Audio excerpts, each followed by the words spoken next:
3 days before, my brother had left the UK to go on a round the world trip. And then 3 days later, my dad died. It was a pretty profound sense of loneliness at that point. And you were only 24. Yeah, life really changed.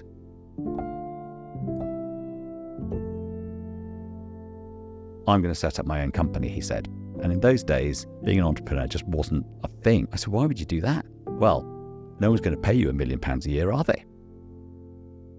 The most terrifying company in the world. What's going to happen to capitalism? Are we going to have to give every employee a share in the company? So panic. St. Luke's, at 1 year old, is the fastest growing agency in London. It was insane. Now, we did have a lot of money in the bank, but we were not earning the money to pay everyone. This company that we loved was suddenly kind of plunging down. This is where there was a big fight for the leadership of the agency. You were named one of the best agencies of all time by a campaign and was shortlisted as Indie Agency of the Year 2019 and 2021 and Global Creative Agency of the Year in 2021. So you obviously have created a great place to work and a thriving business. Empowering staff's voices leave space for great work and morale to thrive. A true example of how doing things different can keep the independent dream alive. Greetings, I'm Ashley Samuels Mackenzie. And I'm Charles Parkinson. And welcome to How I Became, where we unveil the unscripted journeys of inspirational figures. Hi, my name's Neil Henderson, and this is how I became CEO and owner of St. Luke's. If you enjoy the show, could you do one thing? Subscribe. Wherever you are, just click the subscribe or follow button. That simple act can help us grow the podcast in a big way, and we need your support to do it. And if you really want to help play a part in our growth, rate us on Spotify or leave a review on Apple Podcasts. It would mean the world. Thank you. Experiencing early contrasts from private school to comprehensive school in his local village, to the head of one of the leading independent agencies working in media, content, and the moving image. Early experiences in the water shown him he may not be cut out for that sport, to moving into dramatics, theatre and improv, where he learned that the story will only move on if you all accept it and support.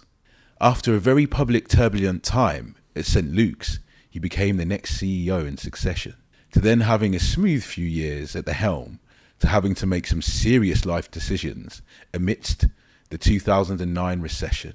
Thriving as an independent isn't always easy. Our guest, Charles, and I know that's the truth. Introducing Neil Henderson, Chief Executive Officer and owner at St. Luke's. Very good. Thank you very much. Welcome. It's great. Lovely. So there you go. You've got your own poem. Lovely. There you go. Came Great to Cannes this year, Cannes Lions. Yep. You were an audience member of the How I Became live episode with Trevor Johnson. It's great to see you there. It was fantastic. Fantastic to see it live. Fantastic to see with the glittering sea in the background.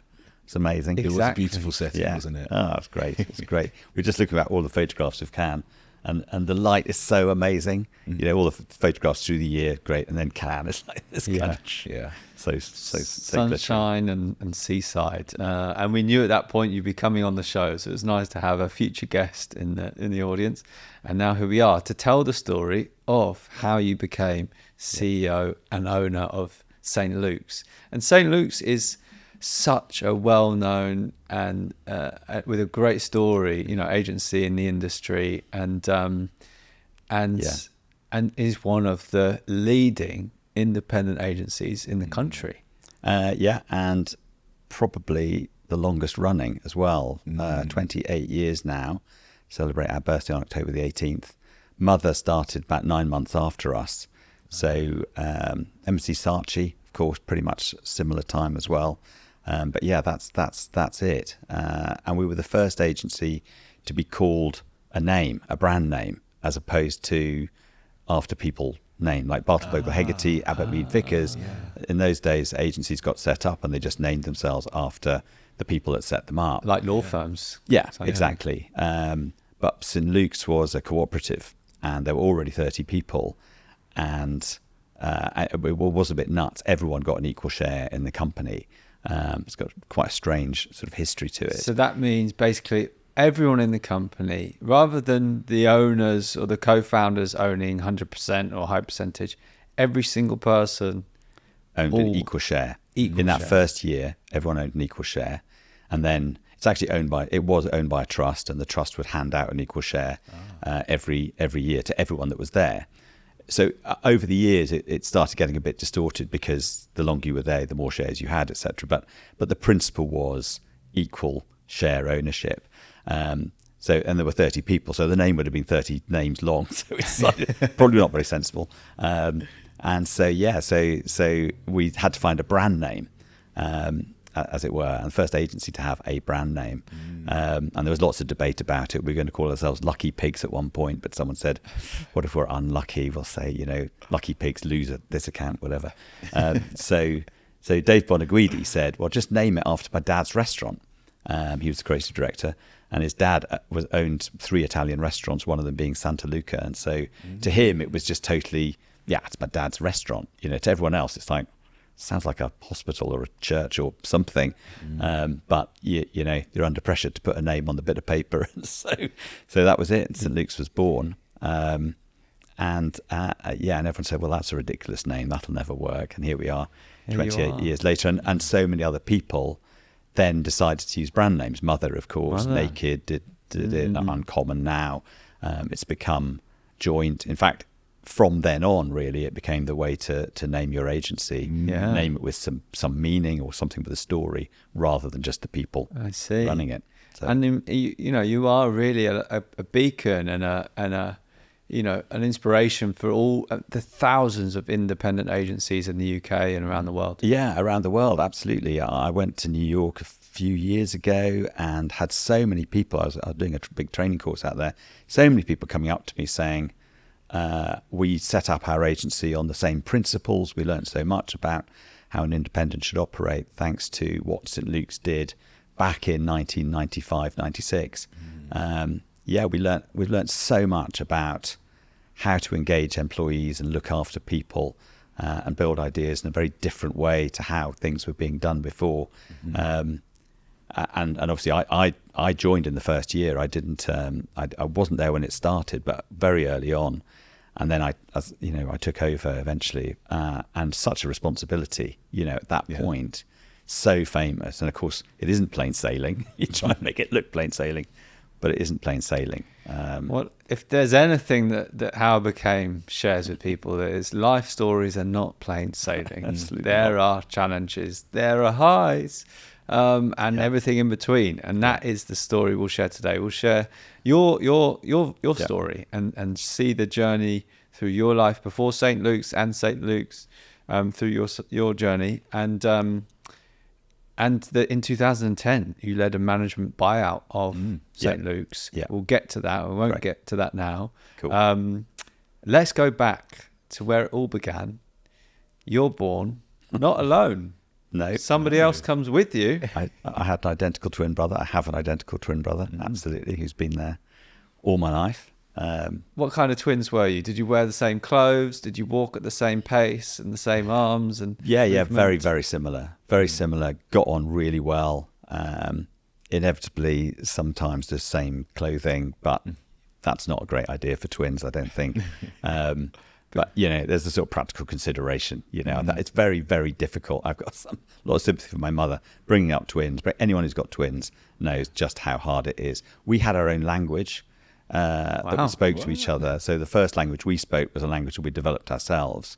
So we would laugh at our mum and dad, and they wouldn't know what we were saying to each other, but we were definitely conversing with each other. I think this is pretty common. What language would you? Really? I don't know. At what age is this? Well, is it, 1. Yeah, Really? from birth. Yeah. Wow. Yeah. So you communicate because you're there, right next to each other all the time. And so you're communicating all the time and you understand exactly what the other one's thinking.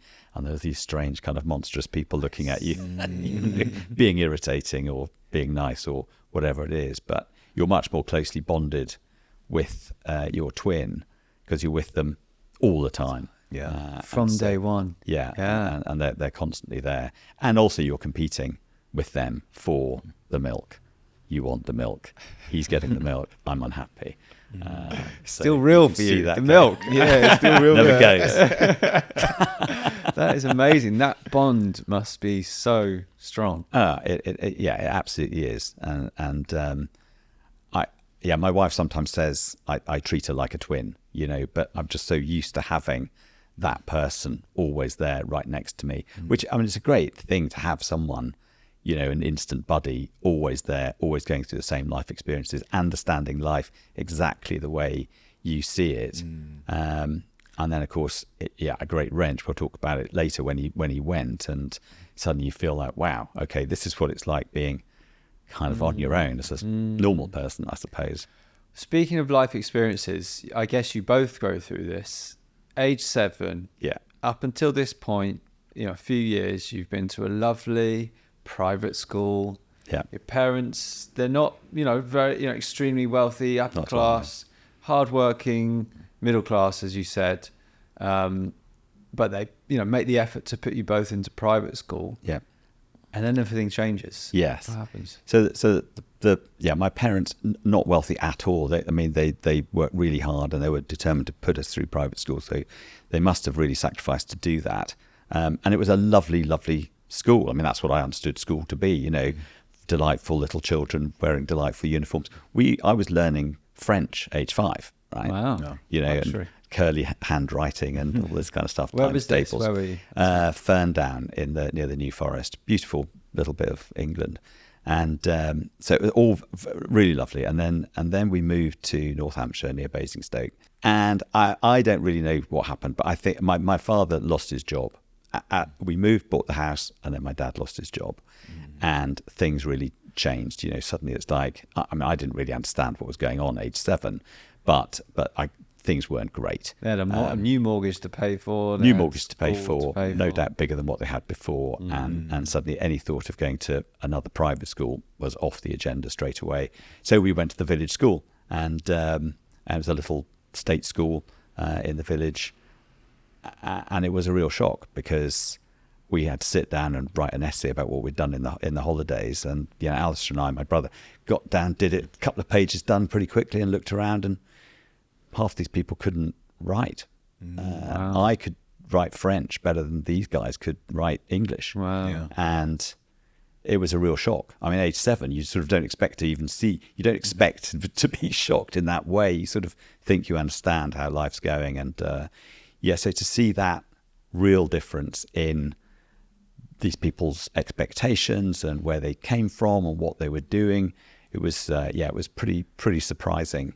And we then went on to do comprehensive education all the way through. And whilst that private school was amazing and our education we were getting was tremendous, it was such a cosseted little environment. And I think if I'd been through private education all my life, I don't know how I'd view the world. I don't know if I'd understand how the other 80% or 70%, whatever it is, are living their lives. So to me, comprehensive education, lots of problems with it, but at least you see how everyone is living and getting on, and the struggles real people are having, which I wouldn't have seen if I'd stayed in that private system. Yeah, and I think we've seen through our journey in Unify, where we bring together leaders and different people within the industry, it seemed that some people had experienced that the people that hadn't had that contrast in life, it's just harder for them to then understand some of the places that other people are coming from. Yeah, absolutely. Yeah, no, totally. That contrast was really valuable looking back. Quite a shock to sort of get over it. And of course, there were incredibly smart people in that school as well, unbelievably talented people that ended up playing violin in the national orchestras, and but it was the mixture of people and everyone muddling along that was so valuable. And I think what will be interesting is seeing later in the story how that experience shaped your, how you run your business and business decisions, Absolutely. Which is really interesting. Yeah. And you and your brother competing in the pool, in the water. You were no slouch. What was your training like for that? Well, yeah, my mother was a very competitive person. I think she was a PE teacher originally, and she liked the idea of us getting sporty. And weirdly, she couldn't swim. She had a bit of she didn't like it, but we could swim, and so we were in that pool. And yeah, by the time I was 10, 11, we were training 3 hours a day. Wow. That was a on day. Tuesday. Yeah, Whoa. Tuesday and Thursdays we'd get up at 5, maybe when I was 11, and we'd be down the pool, do an hour's training, then go to school, come out of school, 2 hours training. We had to drive to Reading from Basingstoke, which is a 45-minute drive, because that's where the really good club was, and then 2 hours there. It was brutal, and it learned a huge amount. I mean, learned to be competitive, learned how hard you have to work to win, learn what winning means, how rewarding that is. But wow, you've got to take your hat off to swimmers. I mean, I think everyone gets to the Olympics, of course, the work they're putting in. But swimmers, oh my God, their head is in the water the whole time. It's 3 hours with your head in the water. It's deeply antisocial. All you can feel is the kind of is people tapping on your toes, trying to get past you. As you're swimming. It's Oh, that's how they communicate. Yeah. Tap, get out of my way, I'm they're swimming, faster. bash on your feet, saying I've caught you. Right. Let me Get through. out of the way. And so the competition it's constant, and then the other thing. So you learn all the good stuff, but you also learn kind of injustice, because I'm not a big guy, and this was the age when people really grow up, isn't it? And so I remember being on the blocks at a big race and looked around, and this guy stood up, and he's 2 foot taller than me now. How on earth? Where did that? 6 months ago, he was the same height. Yeah. And now he's absolutely massive. And he went off, and I was a better swimmer than him, but he just powered past everyone. And so you think it sort of severed that connection between hard work and reward. And I think that's a really valuable lesson as well, that if you think, hard work and doing the right thing is going to get you there, sadly, it ain't like that, because there are other things that just get in the way, and it feels deeply unjust, but you've just got to manage it and see it and understand it. One thing we talk about is smart work. That's what's to focus on. There's no point just doing hard work for hard work's sake, because as you said, hard work does not equal where you need to get to. No. But smart work, then that might mean actually I need to change sport. Absolutely. I could put hard work in, but be smart and do a different sport. Exactly. You've got to change lanes. So I looked at modern pentathlon for a bit. So I tried a couple of other things, but I was kind of getting bored with the hours and training that way. And so we were trying other things, like, I was very lucky. We went horse riding and various bits and pieces to try something else, and we found drama, and I took to it like a duck to water. This was the complete antithesis. This was sociable, fun, creative. Didn't have your head in some water. Didn't have my head in the water. Didn't smell of chlorine. That's good. Yeah. When you're a swimmer, everything smells of chlorine all the time. Wow. And you just have that smell. Even as you're driving up to swimming pool, you can smell this is the chlorine coming. It might have got better now, I don't know. But and nobody was slapping your feet in no one was slapping drama. my feet and trying to get past me. No. So this is the beginning of your improv, right? Yeah. So there was a place called the Drama Centre in Basingstoke, which was a brilliant, brilliant place. And I have to say, supporting the arts for kids is so critical. The people I met there, aged 13, 14 now, I still know. I must know 10 of them. And we had a reunion recently, and everyone still knows everyone back from then. That's amazing. They weren't schoolmates. They were people that did drama together at that point, and brilliant people ran it. And we put on shows all the time, but the core of it was improvisation, and learning to make up stories on the fly with that crowd of people was just an incredible skill, hugely fun, and it gives you such confidence, because it knows that you can just keep a story going and going and going, and it gets madder and madder and madder and more ridiculous and fun. And it's a brilliant experience. Can we do some now? Try some now. How does it work? How do you start some improv? Well, all you do is you just start a storyline and you keep the storyline going. Let's do it. So Let's try. okay, but every time I say something or you say something, you've got to, right. So the rule is accept and support. Okay. So you've got to accept what that person has said and support by building on it. I see. Okay. And this is a principle you've brought into business, which is very cool. But Absolutely. We'll get to that as well. Yeah. Okay. Okay. So we'll give it a go. Let's give it a go. Let's give it a go. Okay. There's a dangerous duck walked in. And he's got a gun. And he's taking no prisoners.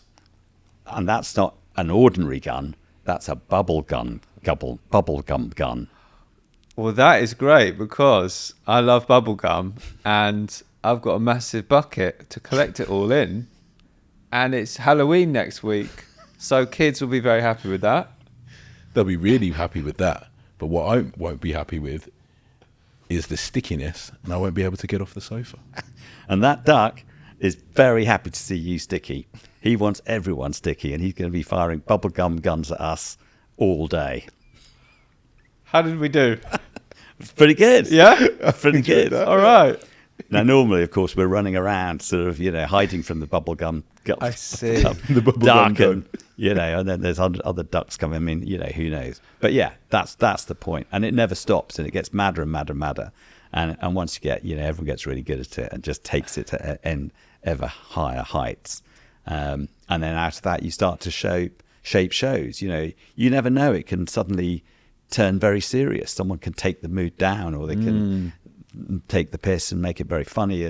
And everyone learns very quickly to just go with the mood and go with the flow and support. And then you have high energy, low energy. And then everyone's, you create different shapes as you're doing it so you make it an active kind of picture while you're doing it as well. And so, it's an amazing thing to be in that group of people doing it. Yeah. And I guess to me, that was how I thought creativity was done. Essentially, you can sit and write, of course, but really that flow that you have with a group of people doing it like that took you to places that on your own it'd be very difficult to get to, I think. And so when later in my career, in advertising, I sort of expected a bit of that. Yeah.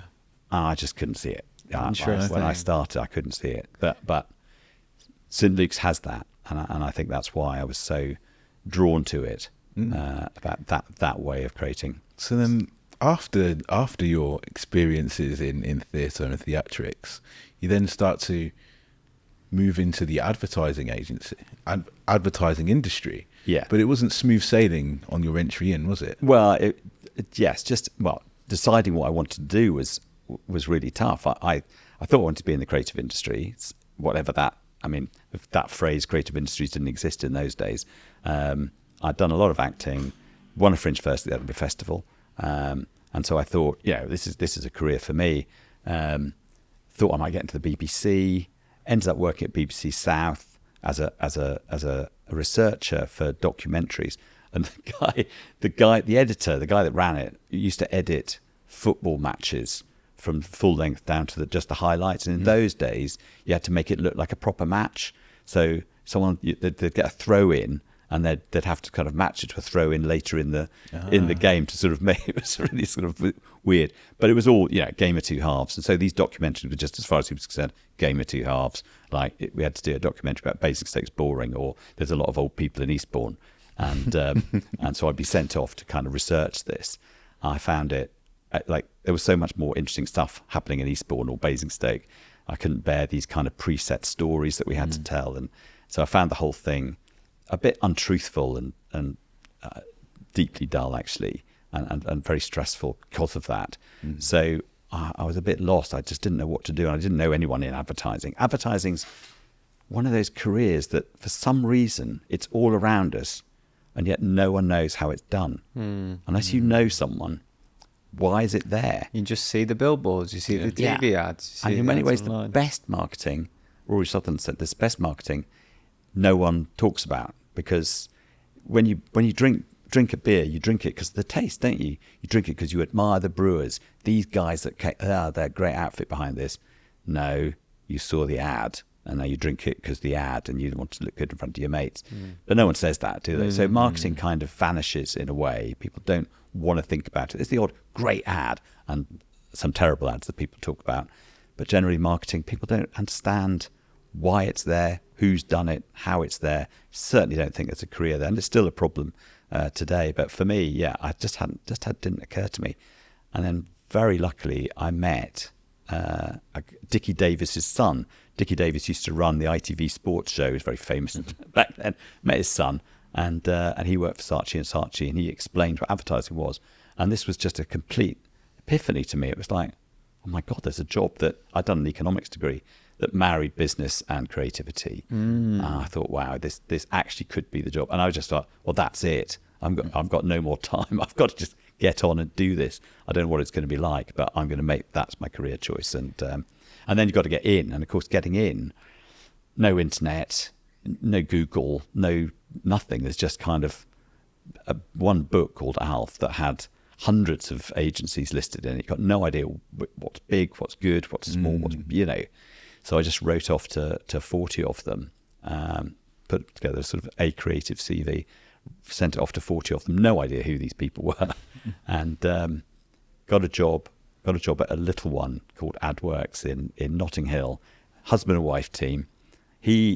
They used to work on Unilever accounts. He was really good at making antique trumpets. That's what he spent most of his day doing, making antique trumpets. And she made a really mean brandy cocktail, champagne cocktail, which really got parties, off with a bang. She was very expert at it. And that's essentially their two main skills, apart from running this agency, which was kind of, they'd sort of lost interest in it. So I did that for a few months. That got me up to London. But I was applying for proper agencies at the time, and got a job eventually at an agency called Lintas, which is a big agency, worked for Unilever and so on. But the day I left the little agency to go to the big agency, I met the guy that was taking over from me, and he was 22 or something, 21, a year younger than me. And he said, "What are your plans then?" And I said, "Well, I've got this job at Lintas, and I'll go and do that, and I'll do my best, and I'm really excited about it." So I said, "What are your plans?" And he said, "Well, I'm doing this now, but I'm going to set up my own company," he said, really confident. And in those days, no one sets up a company. I mean, everyone's setting up companies now. Those days, being an entrepreneur just wasn't a thing. It was so rare. He said, "No, I'm going to set up my own company." I said, "Wow." To me, it was a sort of mind-blowing kind of statement from someone. I said, "Why would you do that?" And he said, "Well, no one's going to pay you £1 million a year, are they?" I was like, it was so, to have this 22-year-old saying this, I thought, powerful line. Yeah, it was pretty extraordinary. And I've never thought of myself as being that financially motivated, but what it did was totally reset my expectations about life. My expectations for life were you get a job like my dad and you work away at it and you do your best and you work hard, although that doesn't always get you the results you want. So, and you work your way up. Set up your own company. Wow, £1 million a year. What's this guy talking about? But I realised that I look back now, I think, wow, that was the moment that I thought, well, maybe I'll set up a company, and maybe I should be thinking I should earn. It's still yet to come. That unfortunately, the £1 million a year, but I realised how much life is just so set by the expectations you have. And I look around people that are trying to get into advertising now, or people that are in the agency, and my family, and expectations can just sit with you and hold you and keep you in a place. And so it's always challenging people's expectations about themselves is so important. That moment was so mind-blowing for me. It's fascinating as well, the way that had he not said that, you would later go and buy out the agency you worked at, which again, we will get to that. But it's just fascinating how those thoughts percolate. Absolutely. And sometimes come to reality. Yeah. There is something in your personal life that you have to go through around this time. I'm not sure if it's before or after this, but you're with your twin brother very, very close throughout your whole life, from the very moment from before you come into this world. You're there together. You got your own language, you're competing all the time, you both go to university, and then there's for the first time, I guess, there's a split. My brother had left the UK to go on a round the world trip, And of course, in those, and he'd headed straight for Nepal, booked himself on a trip around the Annapurna circuit, and he was out trekking. He was in the middle of in the mountains, the Himalaya, completely out of contact. I mean, there was no satellite phones in those days. There was no, didn't no post WhatsApp, on Instagram, no stories. None of that existed. Yeah. Once you were gone, you were gone. And then 3 days later, my dad died. And suddenly, I'd gone from having someone there all the time, and of course my mum having someone there all the time, to suddenly I had no kind of support in terms of my family. I had a girlfriend who was fantastic at the time, but yeah, he was gone. My mum's support was gone, and so what was the feeling for you at that time? Yeah, it was a pretty profound sense of loneliness at that point. You felt very alone and very life really changed, and you kind of feel the sense of responsibility that you have to take at that point. There's stuff you have to take on that you just hadn't thought about. Suddenly is kind of there right in front of you. And you're only 24. Tremendous sense of, your mortality kind of is suddenly questioned. You feel that sense of vulnerability. And of course, tremendous loss for my dad, who was a really, really funny guy and a huge inspiration to me as a personality, suddenly gone. 20, 30, 40 years before he should have done, really. He'd had a heart attack when he was 45, so he wasn't well. He smoked, he was overweight and stressed. But of course, there wasn't all the information and TikTok telling you Dr. TikTok telling you what to do. Do you have to sort of step up and organise the funeral? Yeah. Well, with my mother, which was really, really difficult. And I had my godfather there as well. So and other family members came down from Aberdeen and so on. But your brother, my brother wasn't there. No, he couldn't make it. We didn't get hold of him until I think just 24 hours before the funeral. He finally found out. In fact, we delayed the funeral. Yeah, we delayed the funeral by a week to see if we could get hold of him. But it was He's up in the Himalayas. Yeah, and eventually he got back and we'd left a message with the trekking company. I think we managed to find the trekking company that he'd taken with, and so he called me, but it was too late. He couldn't get back in time. And anyway, I mean, it's one of those difficult decisions. He just didn't have the money. If he'd come back, that would have been the end of it. He couldn't have afforded to go back. So we decided that, no, in fact, he found out after. It was after the funeral he found out. I actually managed to talk to him. Wow. He didn't come back. And there was no point in him coming back, really. A tough one. So he carried on.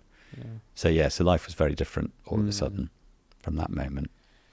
So big, and he's never come back, actually.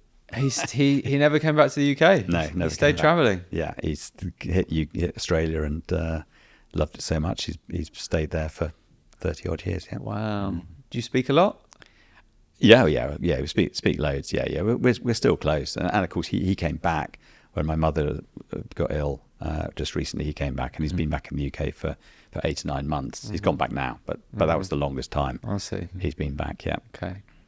So big maturing moment, a big moment to really, take a lot of new responsibilities on and feeling like, I guess, did you feel like I've got to really make something of my life now? I've got to step up and achieve something in my career? And I suppose you think, well, this is it. In a way, you're always measuring yourself against your parents, although I had this kind of, perhaps going to do it a different way from him, feeling.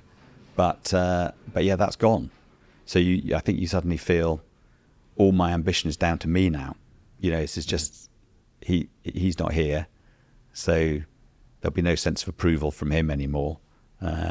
It's just down to me to decide. I think you kind of get left, I'm doing this for myself now, as opposed to doing it because of some preset plan. You sort of think you think you're doing it for yourself, but somehow you're following some sort of track or something. Yeah. And then you suddenly go, I really am just, if I'm doing this, it's because I actually want to do it. So is that which is an empowering feeling, actually, because you feel a bit more agency in what you're doing, and a little bit freer actually, because you're not having to explain yourself to anyone. There was an agency that really took your fancy, that you thought you'd love to work at. Yeah, absolutely. So I really loved my time at Still Price Lintas, learnt loads, but I wanted to move on, and one of the agencies that I really wanted to go to was BBH. BBH was arguably the best agency in the world at the time. I mean, it is arguably one of the best agencies still in the world. It's an absolutely extraordinary place.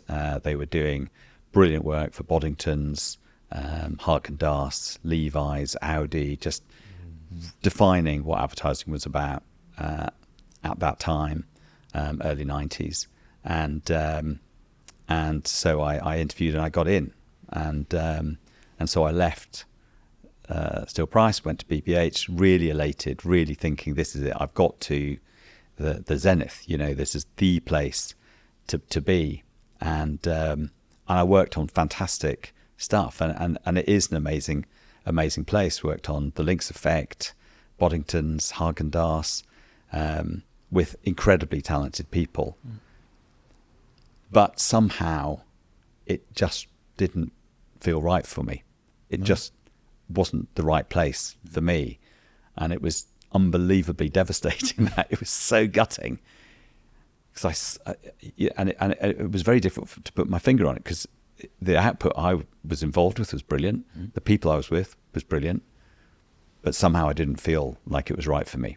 And I really thought, oh my God, the industry isn't right. If I'm here and it's not right, then maybe just the whole industry isn't right for me, which means I've got to go through the whole process of starting, like, what on earth am I going to do next? And I felt like I had so much to give in this space that somehow there had to be somewhere else that, well, I don't know, another answer.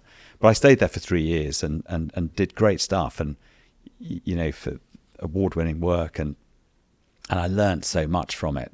So much what I do now, I learned from that agency, and the guys that set it up, Bartle, Bogle and Higty, are phenomenal people, and still luminaries in the industry. But it wasn't right for me, and then a mate of mine called me up and said, "Oh, there's this place called St. Luke's that's set up. I just heard of it. It only just started." He said, "You'd absolutely love it here." And I thought, wow, well, that's the call I needed, because it's not working here.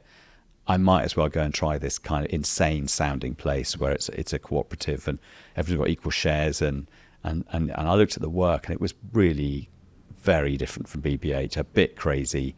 I thought, right, well, I'll give it a go. And so I interviewed there and got a job there.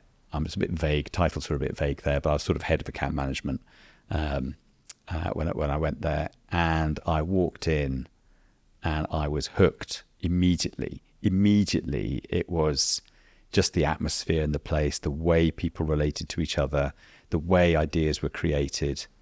Everything it reminded me so much of that improvisation session, that sense of fluidity, that sense of everyone joining in, that sense of, ideas are being built and they're getting crazier and crazier, and no one's stopping the craziness. No one's kind of reminding you that you should be, looking at the brief now. It just went, mad. And the combination of the creative approach that was being taken by the creative directors, Naresh and Dave, were brilliant. The planner, John Grant, who was so visionary in terms of the way he saw advertising's role in society. Anita Roddick was one of the clients, and so we had the Body Shop in its early days influencing the way St. Luke saw the world, that sort of real campaigning for society sense being built into the way brands should operate. And then this ownership structure that meant that everyone was an owner, and it empowered everyone to say exactly what they thought. No one was scared. There was no fear in the building anywhere. And that was a phenomenal feeling. No fear. Everyone says exactly what they want.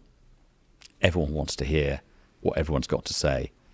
And it was insane and high energy and crazy and very off the wall, bloody hell, it was fun and exciting and amazing. Sounds very exciting. I want to go and join now. Let's do it. What I want to talk about is the business model, because Ashley and I, have our industry movement, Unified Creative, and one of the round tables where we talk about big industry challenges and solutions. One of the round tables was on, business models of the future in advertising, and St. Luke's really did bring a new business model to the advertising industry, which is fascinating. So I'd love to break down some of the, how things were in terms of the business model at that time when you joined. How did it work? Well, it as I said, everyone, it was set up as a trust. So the idea was that everyone has an equal share. And there were various reasons for that. There's the idealism of it.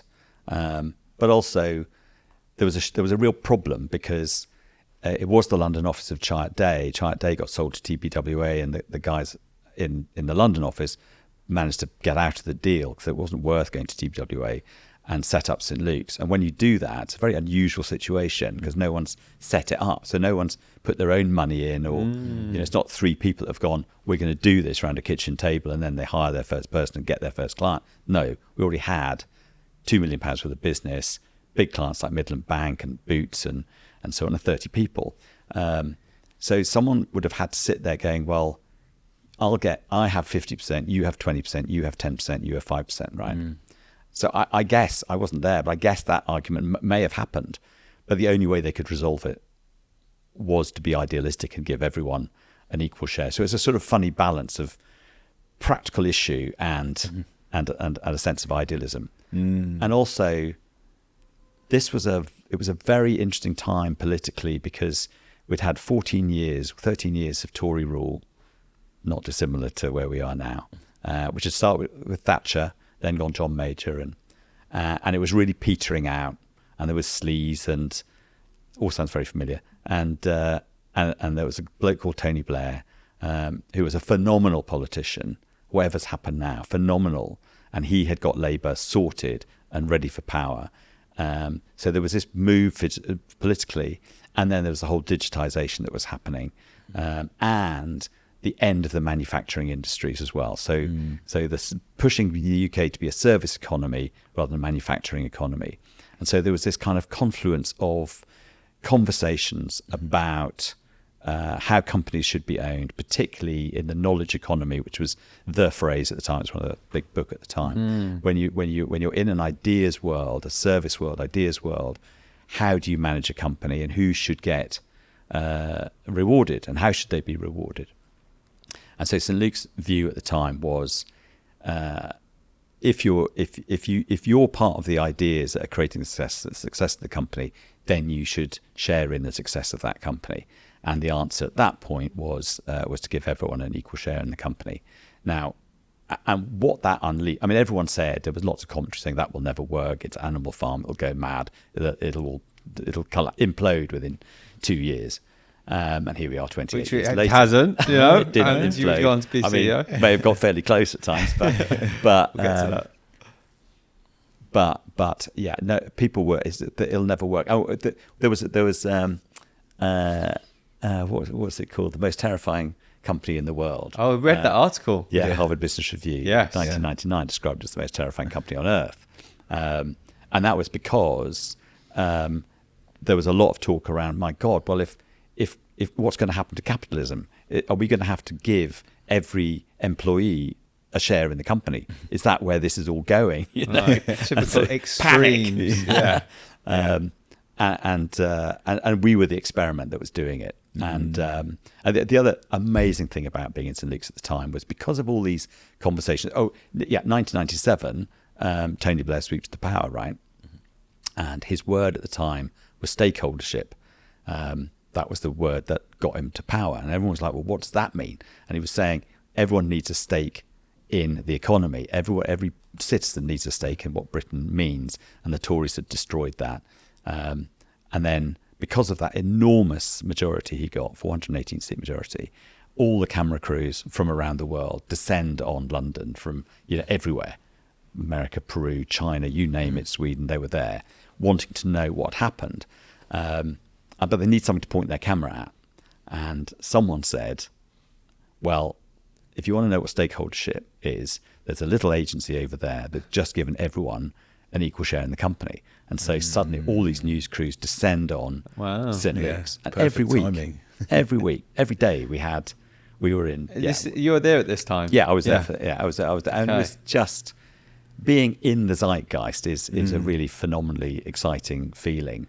The first year went really well. At just 1 year old, I think this is from that article, the Harvard Business Review. It said St. Luke's at 1 year old generates annual billings of £45 million. It's the fastest growing agency in London, meeting its 1996 revenue target in just the first 4 months. Yeah. It was insane, booming. Yeah, really booming.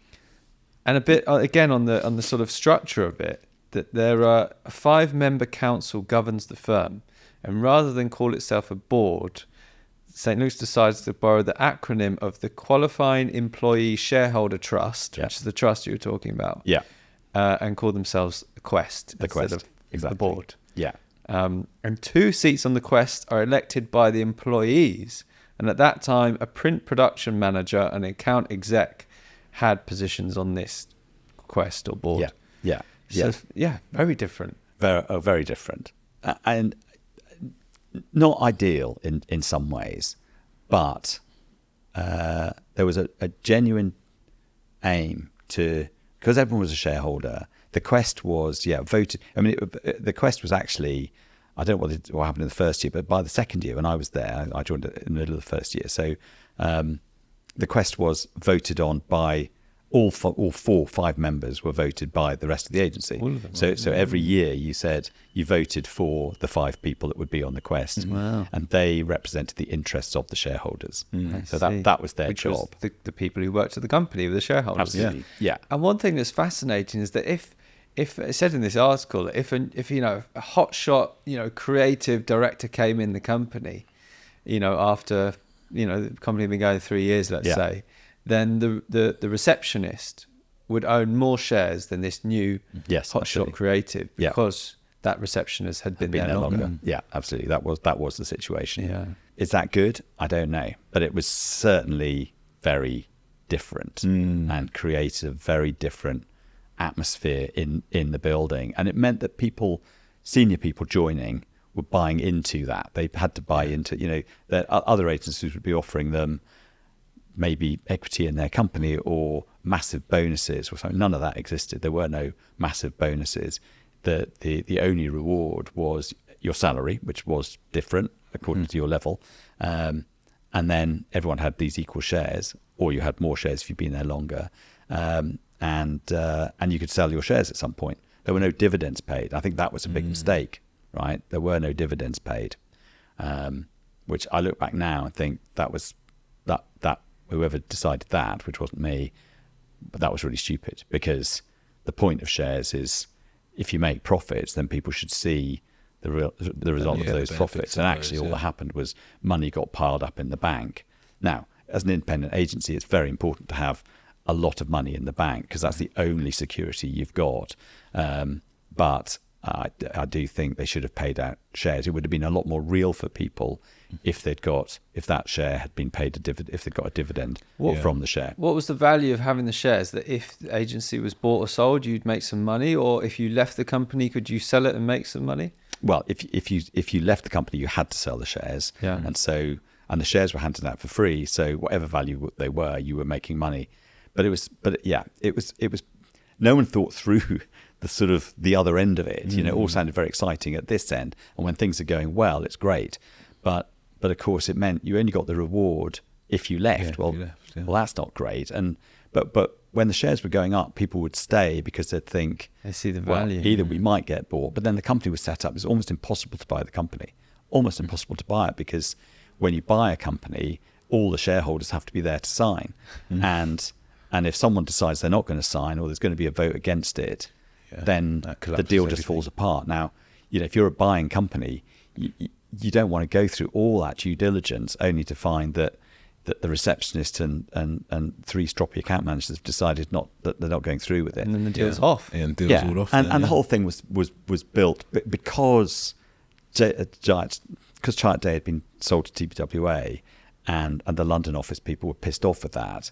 They decided to set it up so it could never be sold. That was part of the thinking. It would never be sold. And so again, that's no one was worried about that, the selling thing. But that's kind of why most companies would think it's a very impractical thing to do.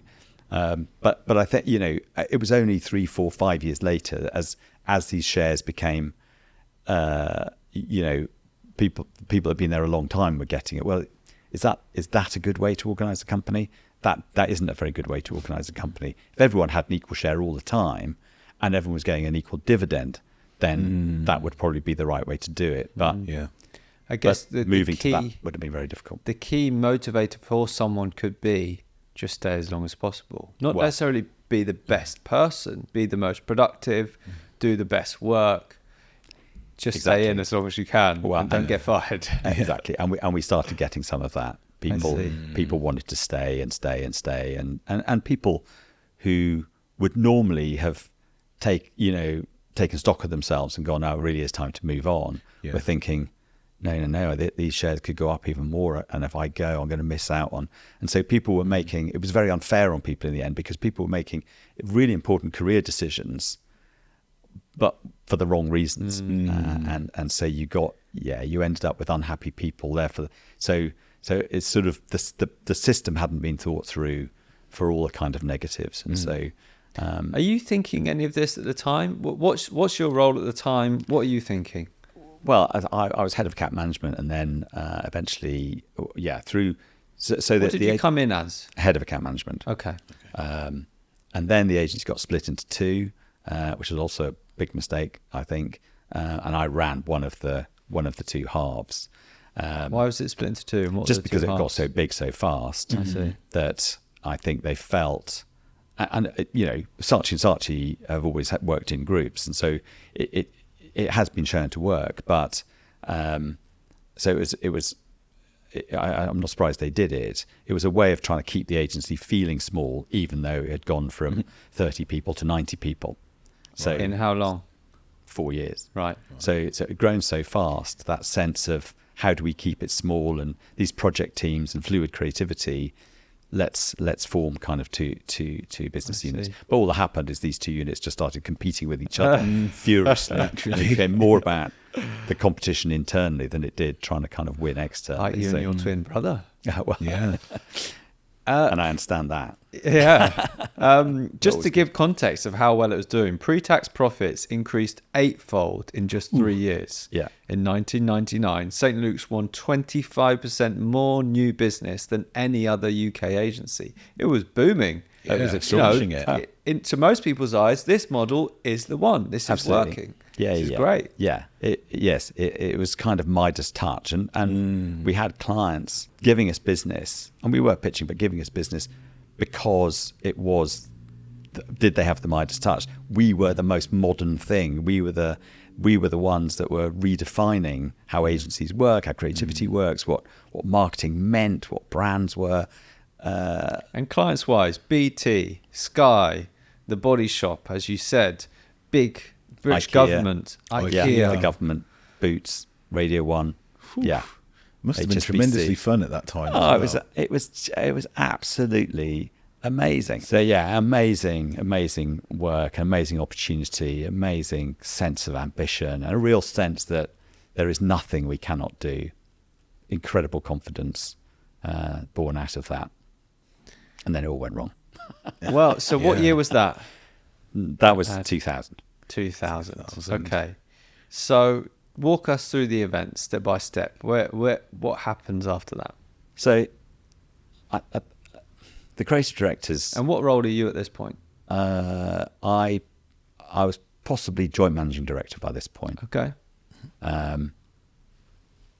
Probably around that time. I was made joint managing director at that point. I was running one of the groups. That's what I was doing, running one of the groups, whatever title that had, with my creative partner and planning guy. And then I think the lead creative directors had decided they want to do a lot more TV type stuff, and so they kind of drifted off. Planning director decided to leave about 99, And then David Abraham, who was a kind of one of the big architects of it, went on to be chief executive general for, very, very smart guy. He decided he wanted to work in television, so he left. And somehow it wasn't because they left as much. I think it was all kind of happened at the same time. The bubble burst around the story, I think. And there were other new people, CHI and other agencies, Mother had launched and so on. And we weren't the new kid on the block anymore. And I think somehow there was some skepticism about this cooperative story, and was it really the thing it was cracked up to be? And is this by people in the company or just in the press? No, in the press, in the industry, and this is what press often love to do. Of course, build you up. Oh, this is the future. They're amazing. This is the best thing since sliced bread. And then, all right, they've had their time. They've had their time. Yeah. Of course, and people want to see you fail, don't they? Yeah. We're doing so well, being so extraordinary, and so it became very, very hard work all of a sudden. And 3 big clients left: IKEA, HSBC, and Sky. Right, all left at the same time, suddenly plunging the industry into quite a serious financial situation. Now, we did have a lot of money in the bank, but we were not earning the money to pay everyone, so we were making losses, and all the people that set it up had gone, apart from the chairman. And so I was made joint managing director at the time with the head of planning, and so we had this very, very difficult situation where this company that we loved was suddenly kind of plunging down, and its reputation was kind of falling apart, and all the people that had their names on it had gone. Right. And so, what are you thinking at this point? Well, I'm thinking, exciting to be in this position, but bloody hell, this is not an easy situation. You've not inherited a wonderful, thriving business. No, which you always sort of think that's what's going to happen. Well, did that thought that you had early on in your life about one day I'm going to have my own company, and I think by this point I decided that this would be a great company to run. Now, I didn't think I'd be able to do it because there was a team of management above me, and then they left. Leave. Yeah. And suddenly there I was. Now there was a chairman, and me and my planning mate, who was the joint managing director with me. So is this 2003 at this point? This is the period 2003. I see. Okay. And things continued to go badly for those 2 years. Very difficult. We were struggling to get our proposition sorted out. Struggling to the culture, of course, was behaving as if we were in boom times. The culture wasn't really set up to deal with bad times, right? And so that was very difficult. We had all these kind of enthusiastic people who were all owners, who all thought they should have a say. And of course, when things are going badly, allowing everyone to have a say is very, very difficult. How you manage people having a say, because you've got some very difficult decisions to make. Is this when the Guardian article came out? The Guardian article, well, at this point, this is where there was a big fight for the leadership of the agency, ultimately the ultimate leadership of the agency. And it all came to a head in 2003. It was a big issue. Let's read out. Ash has got the article. Okay. What was said in there? Yeah. I was hoping, if it was on the news at 10, we could have run the news at 10. Right. You got the article from the Guardian. You got the article from the Guardian. Pardon? Yeah. You got the article. Brilliant. Well, I've got the headline from the Guardian. Yeah. March 7th, 2003. Yeah. St. Luke's founder resigns. The founder of St. Luke's, the mold-breaking advertising agency, has resigned after criticising the company for becoming too conservative under new management. He will leave St. Luke's immediately. Well, no, I'm the conservative one in this. You're the conservative new management. Yeah. He will leave St. Luke's immediately, along with deputy chairman and co-founder Kate Stanners, after a dispute over strategy developed into a bitter boardroom battle. Yeah. So, do you remember the first time you heard about this or saw this article? Oh, I knew. Well, the day it got printed, of course. So we had the bitter boardroom battle. And how does that news get out? well, because some people phone the Guardian and decide to tell them, don't they? Yeah. Not me. And what are you thinking when you read the article? Well, I'm thinking every client's reading this, and how on earth do we get through this? Because you know, this looks like you realise when you pitch for business, there's only one winner, and so you have to be the agency of all the agencies that client is going to give their money to and trust you with the launch of their product, and it's millions of pounds sometimes. They can trust that group of people to deliver that thing. It's incredibly important to the business they run and their careers, and they're going to give it to you, no one else. And if you've got an article like that, who on earth is going to give? Who's going to give that company who's smashing themselves up publicly their business? And of course, with him gone, I was running the company. Wow. Or me and my joint manager, who were the planning guy, the two of us were now suddenly in charge. But he was a planner, he was a strategy guy, and I was the more natural person to step up and actually run it. And so I did a speech to the agency that day to kind of get control of it and calm people and sort of try and have a plan, which I think, you know, asserted new leadership. And we had a lot to do, and we were putting out great work. We did have great relationships, but wow, that when, you know, you suddenly think, how on earth are we going to get through this? And it's the first time I've done it, you know, first time I'm running this thing, and it's like you're sort of being sat on a plane while it's flying, and you've got all these knobs and things and screens, and you don't know what to press and pull. And they're saying, you know, right, you're the pilot now. Yeah. And you're like, what? the plane is crashing. Right The now. plane is crashing. Yeah. You want to nosedive. Yeah. Wow. The engines just went out, and you're flying this thing, and there's no more fuel, and, you know, Learn fast. yeah. So where do you go from there?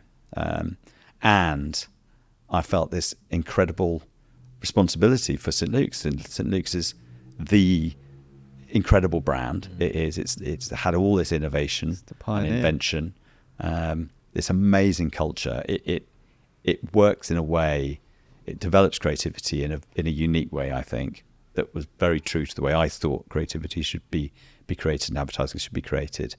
And the thought of that disappearing was just too terrible to bear. So it was like, right, we're gonna make this thing work. God knows how and where we start, but we're gonna make this thing work. I don't want to skip over. Before we got to that point, were there events leading up to that led to that happening? Because we were losing business, it meant that we were losing money. We were losing quite a lot of money. And we just had different views about how to address that problem. Do you make redundancies? Can you win without doing those redundancies? How long do you hang on for? The chairman wanted to open new offices. He opened an office in Sweden, opened an office in India. He thought that would be a way forwards. And there were other plans that people were. There were a lot of plans, but and a lot of different opinions. And so, yeah, a big difference in opinion about how we should resolve these things, which ended up with that happening. I see, yeah. Which is never easy to go through with, No. there's no, it's not black and white how to do business. There's no exact right and wrong. There's different opinions and different strategies and different ways to do it. And there's no outsider comes in and goes, there's no, you can't get the referee in. There's no referee that walks over and goes, right, you're the one at fault, red card, out. That doesn't happen. Yeah, you have to. You're in there battling away yourself. But I think from my point of view, I had a very clear idea about what the brand was about. I had a very clear about what was going to win, right or wrong. At least I was very sure about it. Yeah. And I was very present and very determined. And I had relationships with clients, and I had all the relationships with the people most of the people internally. And so I felt confident that I could lead it. May have been false confidence, but I felt it, and so yeah, I felt I could take it forwards. There was a huge battle ahead, and it wasn't easy, and it's never easy. But yeah, the battle went on for some time, because having got through that, you then got to start enacting what you think is right, and that's not easy. There's still lots of disagreement and lots of different agendas and so on at that point. So when you took that position and they left, did anybody question you as the next leader? Did you feel that at all? No. There was four of us running it now, 2 creative partners, a planning guy and me, and the question was, I suppose, between us, how would we manage that? And that wasn't particularly easy, and we all had things going on in our lives as well. But it over the next 4 or 5 years, that kind of got resolved, and I was more naturally leading it, which was kind of natural, since I was the account person anyway. That was kind of expected. But that doesn't mean to say that we were all clearly in agreement about what the agency should be doing. And it wasn't until 2008, 2009, the recession, that it was kind of the forest fire it needed, in a way. So we were doing okay. We did win some business. We just weren't kind of firing on all cylinders. And did you, at this point, were you thinking, okay, now I'm running things? Did you think about changing the business model, about the structure of ownership? And oh yeah, absolutely. It became clear that this way of running it wasn't built for long term. It wasn't fit for purpose, and there had to be a better way of doing it, because you've got to marry what you. It's very interesting when you really hear what they're in work for. You kind of realize that everyone is there for different reasons. They want different things out of it. That might seem obvious, but in a way, so much of a sort of idealistic view of business is everyone's equal and everyone wants the same thing and everyone should be looked after the same. Well, that is absolutely not true, because not everyone is putting the same in. Everyone, and they're not expecting the same back. They see work and they do it for different reasons, and they expect and they're okay with different rewards, as long as everyone's upfront and honest and open about what they're doing.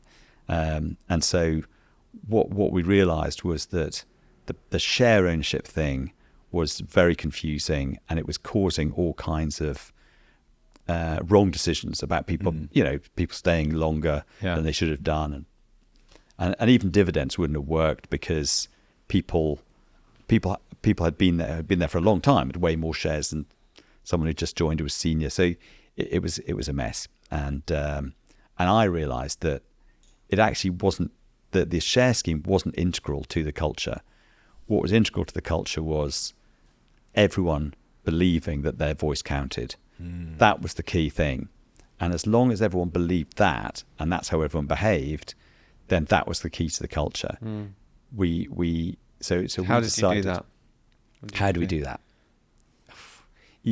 It's a whole series. It's a rhythm of stuff that happens through the year.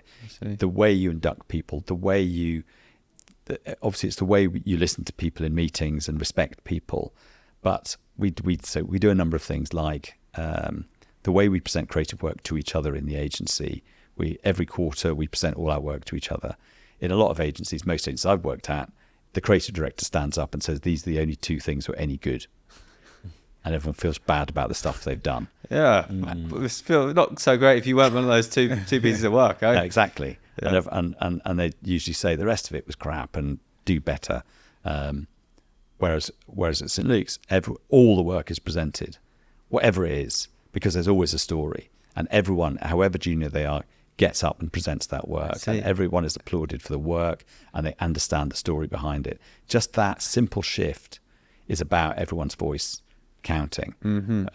We have lots of committees which look after sustainability, diversity, and those ideas are made and counted. I had an interesting experience when my first ever job when I came out to university was at IBM, and I'd been there. IBM, big blue, sort of huge skyscraper type organization, and the apple of its day, and fearsome. And I'd been there 3 or 4 weeks, and I had some ideas about the things that could be better about my job. So I went to see the big boss, and he spun round in his corner office, and he spun round, and he said, "Here, you've got some ideas, Neil." I said, "Yeah, I've got some ideas about what could run better." And he said, "Well, the answer is yes." And I went, "Well, but you haven't heard what I've got to say yet." And he goes, I don't need to hear. The answer is yes. What I generally find is if I say yes, then I'm usually right, because someone who's come in with ideas has probably thought about them, and I reckon. And that was a mind-blowing moment. So I thought, bloody hell. And I think that's definitely a philosophy I use all the time. That sense of you're going to say yes. And I think everyone that's in leagues feels like what they come up with will be enacted, and they will be able to enact it. And that's a very, very empowering, different feeling in the company. And I think it came from everyone being an owner, but it didn't need everyone being an owner to feel it. And so what we replaced the share ownership thing was an equal profit share. So if we hit our targets, everyone gets an equal percentage of their salary as a bonus, which means, and that's flat across so everyone gets 1%, 2%, or 3%, or 4%, depending on how, what targets we hit. Can I ask what does that range in, that bonus? How much? Well, it'll be from £1,000 to £8,000, I suppose. Great, good. Great. That's And really, really beforehand, in the model before, there were no dividends, so people weren't getting any extra bonuses or nothing. Okay. No, you just had this bit of paper that said you've got these shares that are worth this, and the only way you could get that money was to sell. So, and the only way you could sell was to leave. Yeah. Okay. So a bit dumb. Whereas what this did was say, good, because what I liked was the transparency around finance. When you're an owner, you're at the AGM and you vote on the accountant and all that kind of stuff, which of course you don't see unless you're a director of a company normally.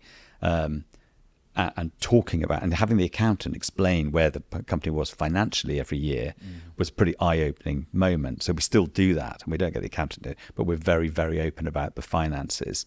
And that's, again, about everyone's voice counting, because they actually see how tough it's been, or where profit was made, or why it wasn't made. And so they get very connected to, oh, right, we did this, that was the impact. And also, I'm working really hard, but we're still losing money. So you that sense of injustice is explained by, as opposed to just weird decisions suddenly happening, people suddenly vanishing, or salary freezes happening. Not that we ever do salary freezes, but the strange things that management suddenly do, and nobody knows that why. No one understands why, and and then everyone speculates, and that creates a really bad sense.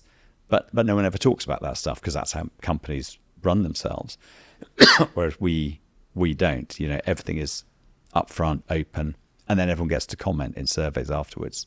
And so their voice is being heard. And then we're very careful to make sure that things they've suggested get enacted. It's one thing doing the survey, it's another thing you've got to do something about it. Yeah, people feel that they're heard. Exactly. So you take over leadership in 2003. Yeah. At what point do you implement this new business model? The profit share and so on. Well, we decided that in consultation with various advisors that actually a very conventional way of owning the company would be better, much simpler. The who's in charge thing would be, because if you're a shareholder, ultimately you have the ultimate power, and without that, when things go bandy as they did, there's no clear structure about who's going to make decisions and how those decisions are going to be made.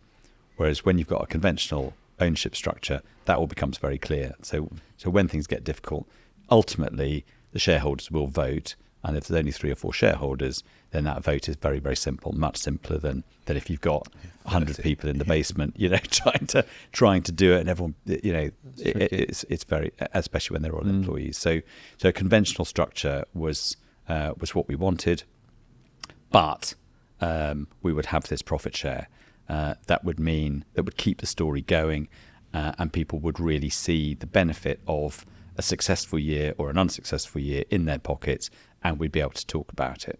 And that to me translated and has translated into a much, much more successful way of running and it's an equal percentage of your salary. So that sense of equality, it's a common sense equality though. So when was that? Buys into that. So that was 2010. Oh, okay. So okay. in 2010, so we hit the recession, which was a big difficult moment for everyone, and that was the time when in a sense the agency could have gone down. Like I'm sure there's lots of companies right now going, Christ Almighty, will we make it?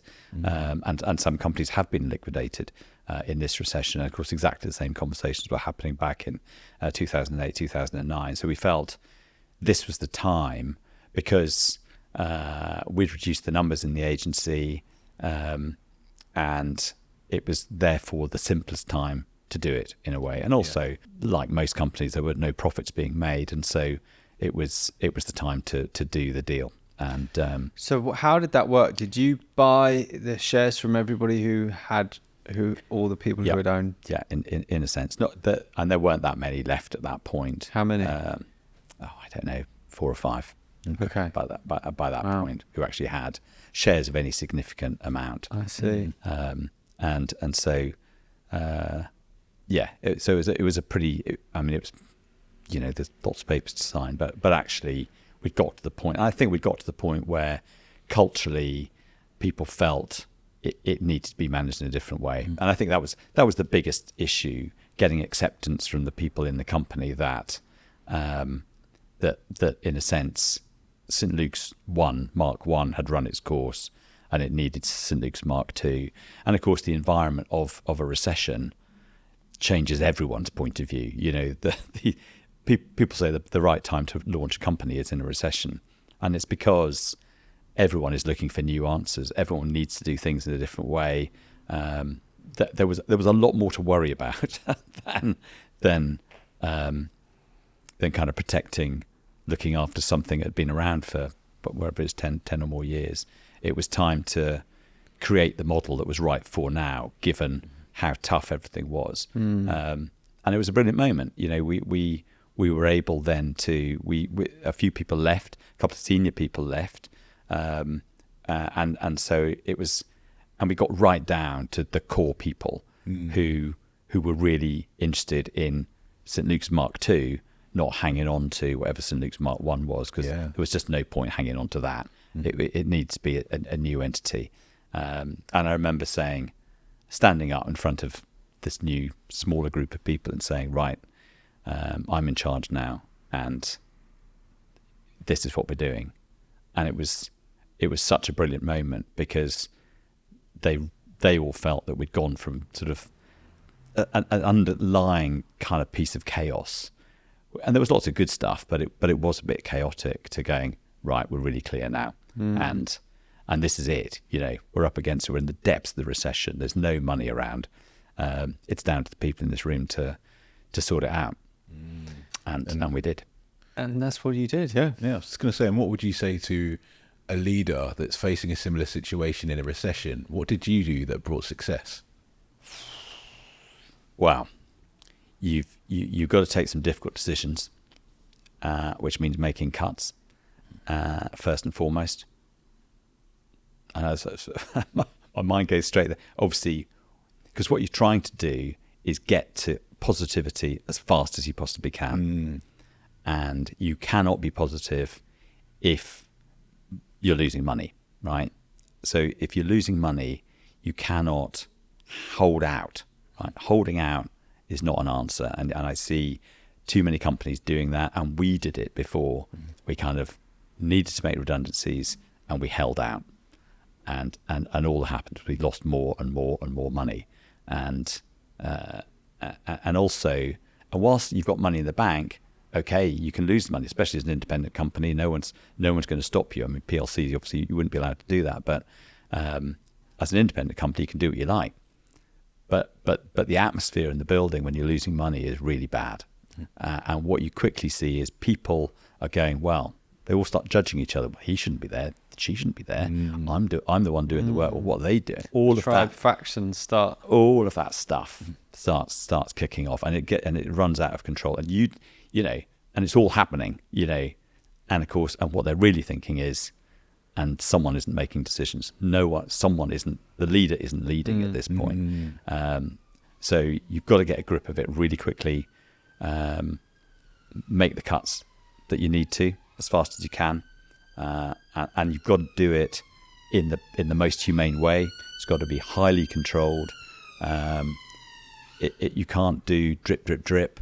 It's got to be one hit, and it's got to be brilliantly managed. And at the same time, of course, you've got to have a plan for how the business is going to pitch and make money and lay that out for people. So it's being clear about the vision, make the cuts fast, do it in a really humane way, absolutely to the letter. So you've been you've been CEO and owner of St. Luke's since 2010, or CEO, running it since 2003. 2003. I was managing director in 2003, but I didn't make myself CEO until maybe 2010. I can't remember when I became CEO, but I sort of had a feeling that it needed to be in a really good place before I made myself CEO. I didn't want to be CEO of a company that wasn't really sort of, you know, going in the right direction. So I think we bought it in 2010. So it's been 20 years effectively since you've been effectively running things. Yeah. And since 2010, you did turn it around. Yeah. You were shortlisted of Indie Agency of the Year 2019 and 2021, and Global Creative Agency of the Year in 2021 with the campaign. Yeah. You were named one of the best agencies of all time by a campaign, and winner of Best Place to Work by Oyster Catchers in 2018. So you obviously have created a great place to work and a thriving business. Yeah. And I'd love to do a little deep dive on how you operate as a CEO, so people can learn if they were going to step into a CEO role or just running a business or are a CEO at the moment, things that you do to perform well at your role. Okay. And one of those things you've mentioned to us is about a regular rhythm of meetings. Yeah. Yeah. Tell us about your regular key meetings that you do. The rhythm of and why you meetings. do them. Yeah. So it's creating a sense of predictability, setting the tone, sense of excitement, always the next thing to look forward to, and a platform where all kinds of people can meet and talk. Sometimes in a sense of celebration, sometimes it's very serious, but people know these things are coming. So in the week we have a status meeting on Monday morning with everyone in account management and production. Everyone knows exactly how the week is going to go from an output point of view. And we have an update meeting and drinks. We call them nibbles. Everything's got a funny name apart from that status meeting, bizarrely. So we have nibbles or nibs Thursday night. So that's drinks, update. But that update meeting isn't just me or the MD talking. It's very much a kind of, right, this happened. Someone tell us about that. Someone tell us about that. Someone tell us about this. So everyone is there with a drink in hand. Everyone's got a voice, and everyone is feeding in and sharing. And so it doesn't feel like, it just feels like a big update chat. Very funny. And so that's the week.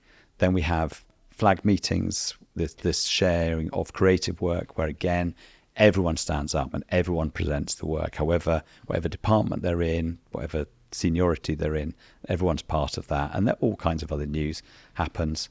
We have back to school meetings, January and September, where they're the more serious meetings where we talk about the strategy of the agency to everyone. And very importantly, we talk about the finances. So we set out what the financial targets are, how they'll get their bonus, whether we're on track to do that or not. So we do that in January, and then we have the update in September when we've got 3 months of the year to go, or 2 months of the year to go. So everyone understands where we are. We then have the surveys every 6 months where people can anonymously say how they're doing, whether they're enjoying their job, whether they feel they've developed, and then commentary on some of the decisions that would be made. So all of these things. What else do we have? Oh, and then we have summer party, the Ox Olympiad, which is a crazy kind of sports day in the park, Christmas party, and we have St. Luke's Day. And St. Luke's Day is the agency's birthday.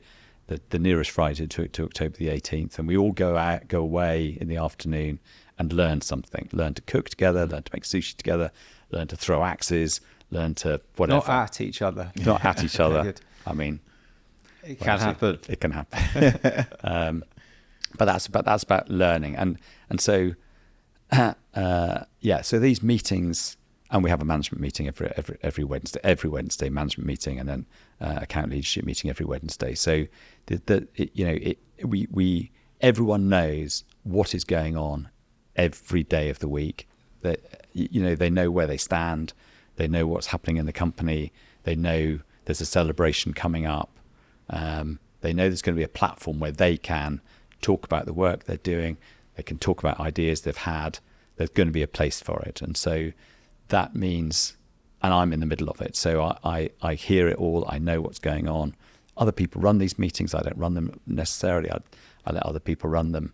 But it means I understand everything that's going on. And it creates a real sense of the brand operating on everyone's behalf. It's a very inclusive feeling. Sounds like a really high level of communication goes on between everybody. Absolutely. Which is so important. People don't want to feel like they're just got their job to do and they don't have a say, or they don't know why stuff goes on. They're just sort of,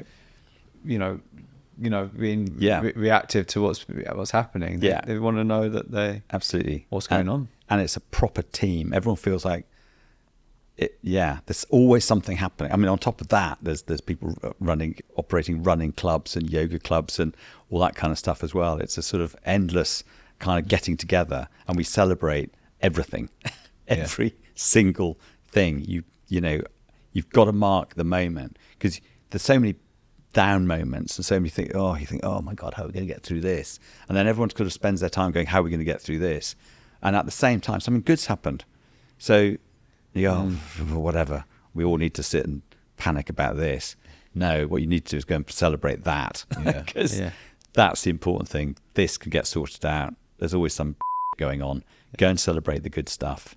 Get everyone together, call people out and say, that was bloody brilliant. We did that. That's part of the strategy. And so, we're always celebrating. What do you see the role of the CEO is? For you, what do you feel like I had a great definition of what a CEO should be doing from the CEO of BT, who had slightly more people to deal with than I do. But he How many people in the company at the moment? It's just between 50 and 60. Sort of depends what's going on. He said that the job of a CEO is to set the tone, set the agenda, pick the people. That's it. And I thought that was a long way from what I was doing. I mean, I was doing some of that, but I was kind of right in there with clients, sorting out strategies and all that sort of stuff. And I thought, okay, I've got to work my way back to just set the agenda, set the tone, pick the people, and let them get on with it. As long as they know what they're doing and the tone with which to do it, then I'm doing my job. So I've done everything I can to delegate, to look at everything I do and go, how can I delegate that? How can I delegate that? And in the last couple of years, I've, for the proposition. So I think about the job. Everything in the agency comes down to 6 things, in my view. There's proposition, which is the big thing. That's what we actually do. It's what we deliver, and the future proposition. There's pitching. Are we winning? How do we win? Where's the leads coming from? There's profile. What do people think of us on the outside? How are we building that? What profile do we want? People, of course, huge area. Does everyone have a voice, and how are people feeling about that? And then profit, of course. Are we making money? Do people understand what they have to do to make money, and do they understand the reward they'll get? And then finally purpose, and purpose is what are we doing for our community, the planet, and so on. And everything falls into one of those buckets. And it helps me because it's very easy to just get into the proposition and pitching. You just think deliver, and pitch.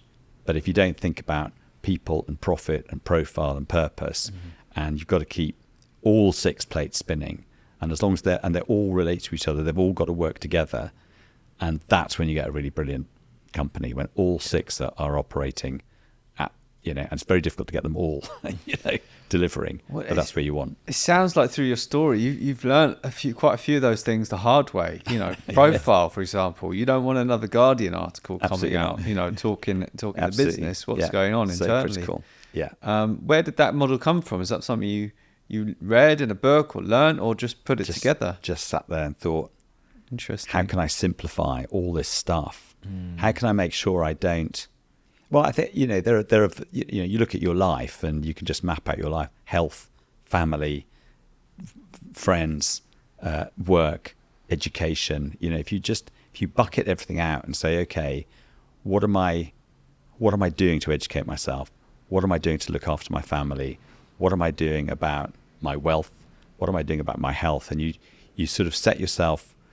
If you lay out those kind of 7 or 8 big things in that are your life, and make sure that you're pushing ahead on everything, you're not just going, oh, it's just work. I've got to succeed at work, and forget the family, and forget the friends, and forget your health, and forget your interests.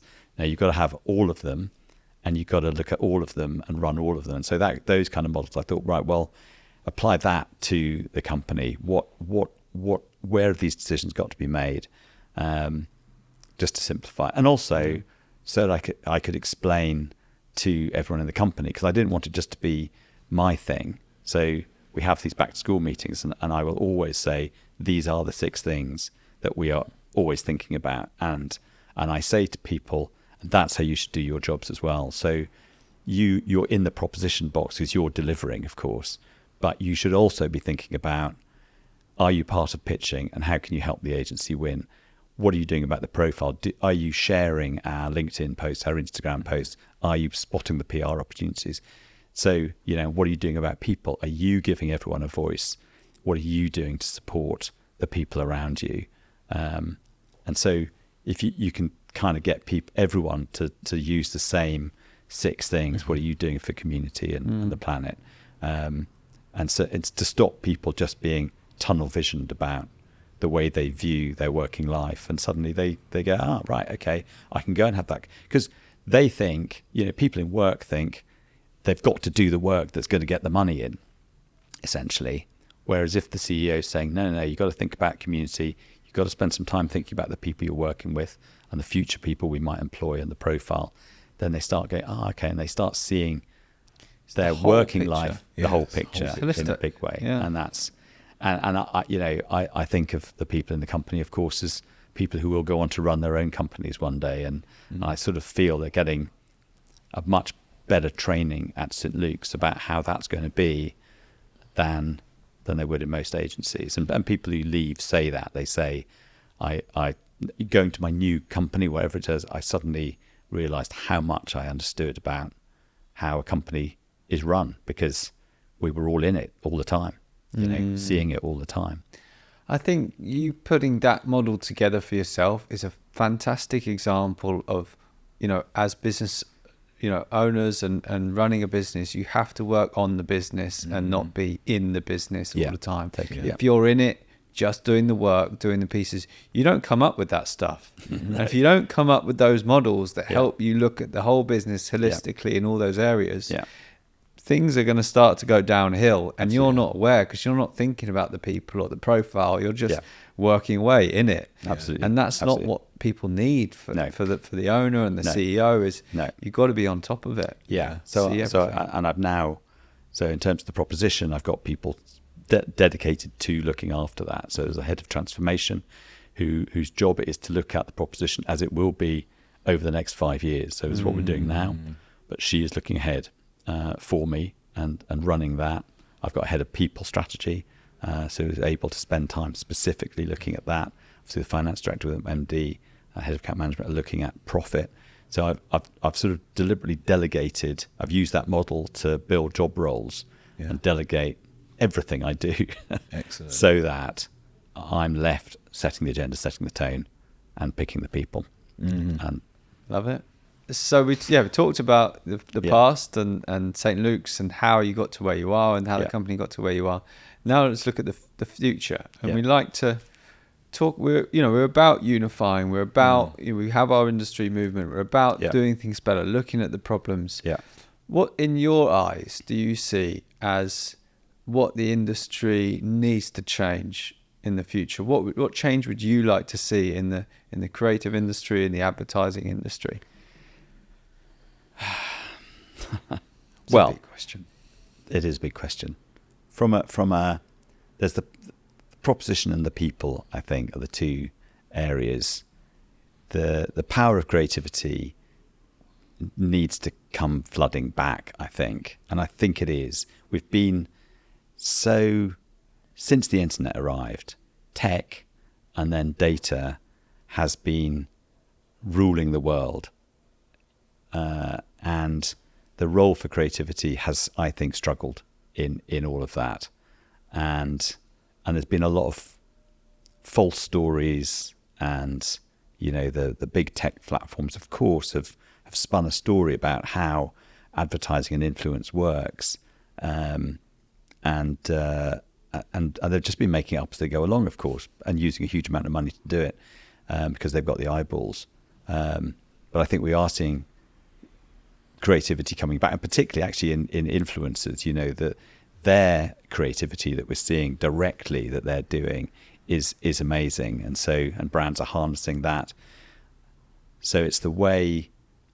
So there's that form of creativity. Agency creativity is different, but it's the way they're unified around brands. Brands haven't gone away, but the definition of brands and how creativity can be used now to drive those brands forward. I think that's the question agencies need to answer. And personally, I think that the form of creativity that St. Luke's has is great for that solution, because we're so adaptable, we're so open to all forms of new sorts of creativity. But I think there's lots of questioning about where data's really taken us, which is encouraging. In terms of people, we need more diversity. The agency, the industry is pretty shocking.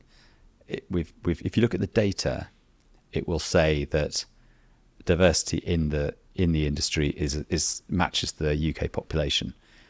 I'm pretty sceptical of that. I think that the all-in census, which is a brilliant census, but it's not really the word. The word census, I thought, from Herod's time meant everyone had to fill it in. That was certainly what happened back then. But only 30%, I think, of people fill it in because it's voluntary. And so you get the people that are already predisposed to that kind of issue are the ones filling it in. And so I don't think it's good, but I don't think it's representative. So I don't think you can quite believe those figures. I'm sure it's going in the right direction, but I think there's a hell of a lot more work to do. And we just decided to tackle the whole problem head on by starting a positive action training scheme called Flying Start. And we did it because we've been running an internship and trying to get all kinds of different people into the company and therefore into the industry for years. But sourcing genuinely diverse talent is really hard, because you can't advertise for diverse talent, because it's discriminatory. And so, trying to find people like me back then who have no idea about advertising, don't know anyone in it, don't understand what it is, don't even realize it's a career, even though they're looking at it day in, day out. I thought we've got to do something more dramatic here. And so we decided to do positive action.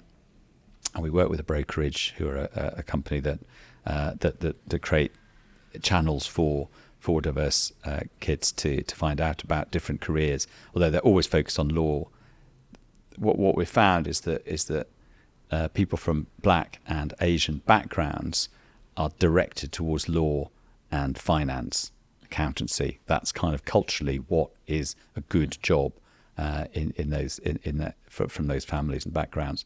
Don't know about advertising, very wary of it. Creative industries, just always, as one of my flying starters said, it just sounds so random. It all sounded random, and random wasn't right for me and my family. But now I'm here, I realise it's a brilliantly structured career, and it's ticking all these creative boxes that I've always wanted to tick. And so by making it positive action, what we did was very firmly open the door. Like we said, the door is wide open. There's just, because you see people come in the industry, in the agency, but what you don't see is them walking towards the agency scared and then turning away at the last minute going, don't think it's going to be right for me. I don't think I'm going to be welcome in there. It just doesn't look like me, that place. And that's what's happening all the time, I think. So you really, really need to make the industry incredibly welcoming, incredibly open, and making positive action did that. We got people who would not have found about advertising other than that scheme. And we've employed one of them. One's an intern now, and one has gone back to college, but she'll definitely be coming back. And it's just been it's so exciting to see them in the agency and how everyone in the company has got behind it, because it's a training scheme. They've got to be trained. We can't just kind of get them on stuff. Got to train them properly. So training modules, it's been one of the most exciting schemes that we've done, and a real sense of kind of me going back to wondering how to get in and what the hell this thing was, to be able to create that program where we're genuinely able to do that for people. So I'd like to see that more and more agencies doing something like that. And we're very open. If any agency wants to do that scheme, then we'd absolutely partner with them to make it happen. And then I think we'll, suddenly make it a career choice that people understand is there, and then we'll get the talent that we really deserve. Yeah, great, brilliant. I've got another question that's similar to what Charles just asked, but slightly different as well. So if you could bring all the leaders together in our industry around one table, what do you think the most important topic to discuss is? Wow. I suspect it's sustainability. I think it is how we structure consumption, because advertising obviously has a massive responsibility for getting people to consume stuff, and that's inherently problematic, isn't it? So we have got to build a sustainable planet, situation, job for ourselves, role for marketing. So I think that is the big subject that needs tackling. And I don't think clients are, of course, I mean, people like Unilever are totally there. They can see that without a sustainable planet they haven't got a business. I think most agencies aren't facing that kind of existential threat, so they kind of there's individuals who are very passionate, but there's no answer to this question at the moment about what does consumption mean for a planet that is in danger. And so I think that is it's a very, very thorny issue. Wish I knew the answer. But that's what's going to be the big question that needs tackling over the next 2 or 3 years. And one final thing you do, I think, which is great, is you invite external people into the company to talk, don't you? Yeah, all the time. Yeah, they're called clever breakfasts. Everything has a silly name, right? Because they're usually at breakfast, or it does seem to be drifting around the day now. We're having clever breakfast at lunchtime and 5 o'clock and all kinds of things. Yeah, so we get all kinds of people in. Really, really astonishing people. We had one of the most astonishing was we had a Holocaust survivor come and talk to the agency, and we'd signed her up, and a few months in advance, and then the Ukraine war started, and the way the Russians were treating the Ukrainians, the war crimes that were happening, and then we had Vera talk to us about going on the kinder transport to Liverpool Street and having to live in Britain where she stayed, was just unbelievable. To have the whole agency listen to that in the middle of the working day was extraordinary. That was one of the most extraordinary. But yeah, we get speakers from all kinds of companies, people that are growing seaweed farms, because that's the most kind of carbon efficient thing to do, to production companies, high tech companies. I'm trying to feed in as much outside of the world into the company as we possibly can. And that's, and what we see is within a few days of a talk like that, someone's had an idea and they're at a client going, hey, why don't we do something like this? Or, oh, you were talking about that. We've seen the company that you could partner with. And so some of it comes off, some of it doesn't. But I think clients suddenly feel, oh, okay, these people are listening to what's going on in the world. And we've started inviting clients to those talks as well. Brilliant. Love that. Very, very good. Yes. Okay, well, we're about to hear the final poem. Oh. Ash has been writing a poem as we go. Oh, wow. Incredible skill. Amazing. I'd like to finish this Astonishing. a little summary of your life, or the lessons people can take from it. And I think, you do have a great story about leadership and the importance of it, and the fact that there are times where a tribe needs a leader to step up and say, right, we're going in this direction and this is the plan. And to have that strength and confidence to go and do that, it's really hard. It's easier said than done, especially in those very tense moments. And I think people will be able to learn from you what can happen if you do that, and if you do it well. There was a moment actually around that 2010 time. Yeah. No, around the 2003 time when the big dust up happened, and I had a coach because I said I need some help here, and she said to me, and I kept talking about all this difficulty and that difficulty and how do I resolve this, how do I resolve that, and she stopped me at one point and said, "Do you actually want to lead St. Luke's? Do you actually want to lead it?" And it was another sort of staggering moment, really, because I'd sort of been going along thinking, well, that is the next thing I'd do. And yeah, of course, I'd kind of assumed, I sort of knew I did, but it was just kind of the next thing. And here was the next challenge. And I was into that, solve this, solve that. And to have someone say that, like, you actually have a choice, by the way. Don't have to. You don't have to. Do you want to? You can see, because you'd now sort of opened Pandora's box. All the stresses, all the kind of unpredictability, all the downside potentially of what this means. You got to ask yourself the question, and so that really kind of sat with me for a few days while I actually thought, and it became a conscious decision at that point that yes, I really do, and that was very powerful to say to yourself, yeah, I actually do, and what that means. I'm going to take this on and do it. But it's a very powerful, it's a very simple question. Do you actually want to lead? And worth asking yourself. Excellent. We'll end it there for that part, and we'll finish with the poem. Here's your summarising poem, given what you've told us today. 28 years and counting, from the first agency to have its own brand name, appreciating the time to smell the roses instead of chlorine in the swimming lanes. Appears expectations, changing the perception of what you can really achieve if you set your sights. And experiencing all that glitters isn't gold after getting a job at a dream agency, but it just didn't feel right. From big peaks to deep troughs, sometimes the reins can seem to slip out of a tight grasp and grip. Developing uniquely great work powered by a team that believes they can always achieve it. Empowering staff's voices. Leave space for great work and morale to thrive. A true example of how doing things different can keep the independent dream alive. Yay. Thank you for joining us today. Very good. That was fantastic. Oh, that was, quite moving. Well, very moving. Thank you very much. That was a great chat. Did you enjoy it? I did. Yeah, that was very good. Excellent. And very cathartic. Exactly. Funny People to often share that. Put it all together. Quite funny to see the sort of connections between these things. Very powerful. Yeah.